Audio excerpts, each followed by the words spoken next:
Hello everyone, আপোনালোক সকলোকে Learn and Craft with me channel লৈ স্বাগতম জনাইছো। এই ভিডিঅ'ত আমি আলোচনা কৰিব ওলাইছো ক্লাস 8 ৰ মেথছৰ chapter number 2।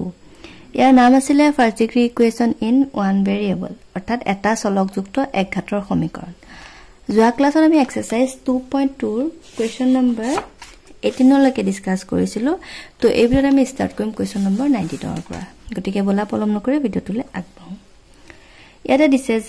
the denominator of a rational number is 5 more than its numerator.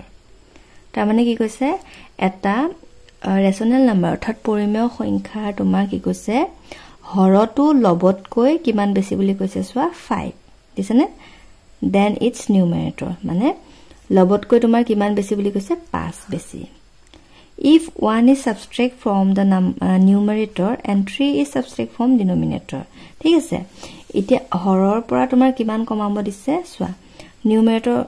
ডিনোমিনেটৰৰ পৰা 3 কমাব দিছে মাইনাস কৰিব দিছে আৰু তোমাৰ লবৰ পৰা মানে নিউমাৰেটৰৰ পৰা 1 কমাব দিছে ঠিক আছে লবৰ পৰা 1 হৰৰ পৰা 3 তাৰপৰা কি কৈছে then the new rational number becomes 1/4 find the rational numbers তেতিয়া কি হ'ব তোমাৰ 1/4 পাবা একদম ইজি হয়নে এটা তোমাৰ পৰিমেয় সংখ্যা দিছে তাত হৰ আৰু লব কোন কি হয় দিয়া আছে মানে কি কৈছে যে হৰটো লবতকৈ 4 বেছি এটা লব যদি x হয় হৰ কিমান হ'ব x + 4 হ'ব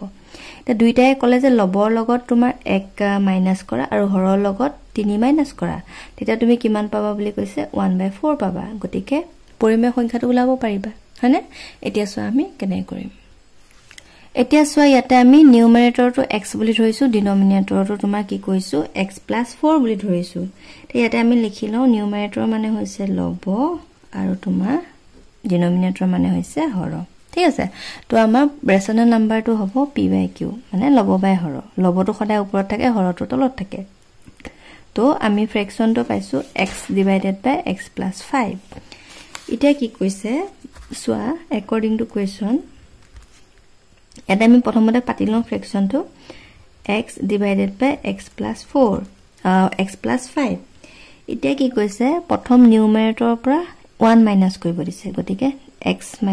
1 কৰিছো দিছে নিউমাৰেটৰৰ পৰা 1 মাইনাস কৰিব দিছে 1 মাইনাস কৰিছো ডিনোমিনেটৰৰ পৰা কিমান মাইনাস কৰিব দিছে 3 গতিকে ইয়াত আমি -3 লিখি দিম হল তেতিয়া আমি ভগ্নাংশটো কি পাম বুলি কৈছে মানে পৰিমেয় সংখ্যাটো 1/4 পাম বুলি কৈছে গতিকে ইকুৱেল টু আমি লিখি দিও 1/4 বুজি পালানে এতিয়া সোৱা ইয়াতে ওপৰত পাইছা তুমি x - 1 আৰু ইফালে পাইছা 1/4 এতিয়া সোৱা তোমাৰ 5 টকা জমা 3 টকা ধাৰ গতিকে তোমাৰ জমা হ'ব কিমান 2 টকা হল এতিয়া তুমি এটো বৰ্জপূৰণ কৰি দিয়া তেতিয়া কিমান আহিব সোৱা 4 * x - 1 আৰু ইফালে 1 * এটো x + 2 মানে তোমাৰ এটোৱে ইয়াক পূৰণ হৈছে এনেকে ক্ৰস হৈছে আৰু 1 এ এটো পূৰণ হৈছে 4 এ এটো পূৰণ হৈছে এটো তুমি হেৰি কৰি দিয়া ব্ৰেকেটডাল উঠাই দিয়া 4 * x 4x মাইনাস ইন আছে মাইনাস হ'ব 4 আৰু 1 পূৰণ কৰিলে কিমান পাবা 4 পাবা 1 এ কৰিলে কিমান পাবা একে পাবা আৰু x + 2 তে x টো তুমি এফালে লৈ আহা 4 টো হু সাইডে নিবা কিমান পাবা x টো এফালে আহা লগতে প্লাস হৈ আছিল গতে -x হ'ব এফালে 2 আছে 4 টো তোমাৰ মাইনাস হৈ আছে সমাজনে এফালে লৈ আহিলে প্লাস হৈ যাব +4 4 টকা জমা 3 টকা ধাৰ গতিকে তোমাৰ 3 টকা জমা হ'ব হল 4 টকা জমা 2 টকা জমা গতিকে জমা হ'ব 6 টকা হল এতিয়া 3 টো x ৰ লগত পূৰণ হৈ আছে সমাজনে ইফালে গলে হৰণ হৈ যাব তাৰ মানে কিমান পালা 6 / 3 এতিয়া সোৱা তুমি কিমান পালা 3 ৰে 6 দুবাৰ যাব হয়নে গতিকে x ৰ ভ্যালুটো তুমি পাই গলা 2 এতেকে ৰেশনাল নাম্বাৰটো কিমান হ'ব সোৱা ৰেশনাল নাম্বাৰটো আমি ধৰি লৈছিলো কি x / x + 5 তে ইয়াত আমি কি কৰি দিম x ৰ জাগাত মানবিলাক পুট কৰি দিম তে x ৰ মান 2 পাইছা গতিকে 2 পাতা ইয়াতে x + 2 আছে গতিকে 2 + 5 2 x + 5 আছে তো 2 + 5 আহিব হল তো কিমান পালা সোৱা 2 ইফালে 5 এ 2 7 মানে 2 / 7 বুজি পালা না আমাৰ পৰিমেয় সংখ্যাটো কিমান হ'বগৈ 2 / 7 হল নেক্সট তো সোৱা নেক্সট কোৱেশ্চন নম্বৰ 20 টো চাই লোৱা Mother is 25 years older than Rohan. মানে ৰোহনতকে তেওঁ মাক কিমান বেছি বুলি কৈছে বয়স 25 বছৰ মানে ৰোহনৰ মাক তেওঁতকৈ 25 বছৰ ডাঙৰ after 8 years the ratio of Rohan's age and mother's age will be 4:9 find their present age এটা সোৱা আগৰ এটা কোৱেশ্চন তেনেকৈ এজৰ কোৱেশ্চনত আমি পাইছিলো যে after বুলি যেতিয়া দিয়ে তেতিয়া হলে আমি কি কৰি দিব লাগে প্লাস কৰি দিব লাগে যিমান দিয়া থাকে আৰু বয়সটো আৰু যদি কয় এগো মানে আগত বুলি কয় তেতিয়া হলে আমি কি কৰি দিও মাইনাস কৰি দিও একেবাৰে সিম্পল কথা যদি তোমাৰ এতিয়া বয়স 2 বছৰ হয় তোমাৰ 4 বছৰৰ পিছত তোমাৰ বয়স কিমান হ'ব তো তুমি কি কৰি দিবা 2 + 4 কৈ পেলে 6 বুলি কবা হয়নে পিছত বুলি কৈছো ন হেকানে তুমি 6 বুলি কলা যদি হে মই তোমাক কওঁ যে তোমাৰ বয়স এতিয়া 4 বছৰ 2 বছৰ আগত তোমাৰ বয়স কিমান আছিল তেতিয়া তুমি কিমান বুলি কবা 2 বছৰ বুলি কবা এই 2 বছৰটো তুমি কেনেকৈ পালা 4 - 2 কৰিলা বুজি পালা নে যদি আগত বুলি কয় তুমি মাইনাস কৰি দিবা আৰু যদি পিছত বুলি কয় তেতিয়া কি কৰি দিবা প্লাস কৰিবা হল এতিয়া সোৱা 8 বছৰ আগত তেওঁলোকৰ বয়সৰ ৰেচিওটো কিমান বুলি কৈছে 4:9 বুলি কৈছে মানে 4/9 গতিকে প্ৰেজেন্ট এজটো কিমান হ'ব উলাব লাগে হল একেবাৰে সহজ আমি रोहনৰ বয়সটো x বুলি ধৰি লম তেতিয়া আমি তাৰ পৰা মাকৰ এজটো গম পাম হয়নে কাৰণ মাকৰ এজটো কি কৈছে रोहनতকে 25 বছৰ older মানে 25 বছৰ বেছি গতিকে रोहনৰ যদি x হয় মাকৰ হ'ব x + 25 বুজি পালা নে 25 বছৰ যেটো ডাঙৰ বুলি কৈছে গতিকে x ৰ লগত 25 টো প্লাস হৈ যাব হল এতিয়া সোৱা আমি रोहনৰ বয়সটো x বুলি ধৰিছো তো रोहনৰ মাকৰ বয়সটো কিমান হ'ব x + 25 হল এতিয়া আমাৰ প্ৰশ্নমতে কি আহিব সোৱা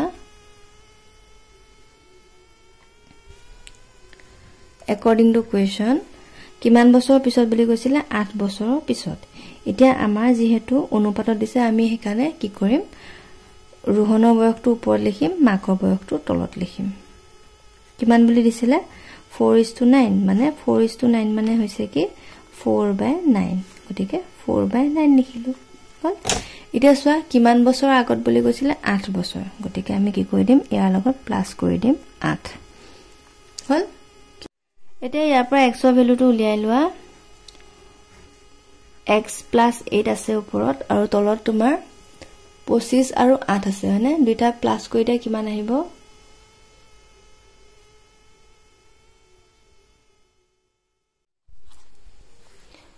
দুইটা প্লাস কৰি দিয়া কিমান আহিব 25 + 8 30 8 পিছত 33 হয়নে ডিভাইডেড বাই 4/9 এটা বৰ্জ্য পূৰণ কৰি দিয়া 9 ইনটু হ'ব x + 8 আৰু ইফালে তোমাৰ 4 ইনটু হ'ব x + 33 হল 9 ইনটু x কিমান হ'ব 9x 8 * 9 = 72 হল ইফালে 4 ইনটু x হ'ব 4x আৰু তোমাৰ 4 ইনটু 33 হলে পূৰণ কৰিলে কিমান পাবা সোৱা 33 ইনটু 4 7 * 12 = 1 7 * 12 = 13 মানে 132 হল এতিয়া সোৱা ইফালে তুমি কিমান পাইছা এটা মন কৰা 4x টো মাইনাস হৈ আছে ইফালে লৈ আহা তেতিয়া কি হৈ যাব প্লাস হৈ যাব প্লাস হৈ আছে ইফালে লৈ আহা মাইনাস হৈ যাব হল ইফালে তোমাৰ থাকি গল 132 সৰি ইয়াতে 72 আছিল ন 72 টো ইফালে লৈ যোৱা -72 হৈ যাব প্লাস হৈ আছিল ইফালে আহা লগতে -72 হল হল এসো 9 টকা জমা 4 টকা ধাৰ গতিকে জমা হ'ব 5 টকা 132 টকা ধাৰ জমা আৰু ধাৰ আছে 72 টকা মানে দুইটা কি কৰি দিব লাগিব মাইনাস কৰিব লাগিব মাইনাস কৰিলে কিমান পাবা 6 মানে 60 হল 5 টো x ৰ লগত পূৰণ হৈ আছে সমাজনী ফালে লৈ যোৱা হৰণ হৈ যাব মানে 60 ডিভাইডেড বাই 5 তে 5 ৰে 60 কেবা যাব 12 বাৰ তাৰ মানে x ৰ ভ্যালুটো তুমি কিমান পালা 12 হল আৰু 12 টো তুমি কি লৈছিলা रोहনৰ বয়স তুমি रोहনৰ বয়সটো x বুলি ধৰিছিলা হয়নে গতিকে তুমি কি পালা এজ অফ रोहনৰ বয়স কিমান পালা 12 Rohan is equal to 12 next age of Rohan's mother रोहনৰ মাকৰ বয়সটো কিমান পালা x + 25 আছিল ন তো x ৰ জায়গাত তুমি কি লিখি দিবা 12 + 25 হল দুইটা প্লাস কৰিলে কিমান পাবা 5 2 7 2 1 3 মানে 37 years old আৰু তোমাৰ रोहन হৈছে 12 বছৰ হল এটো গল তোমাৰ আনসাৰ নেক্সট আহা কোৱেশ্চন নম্বৰ 21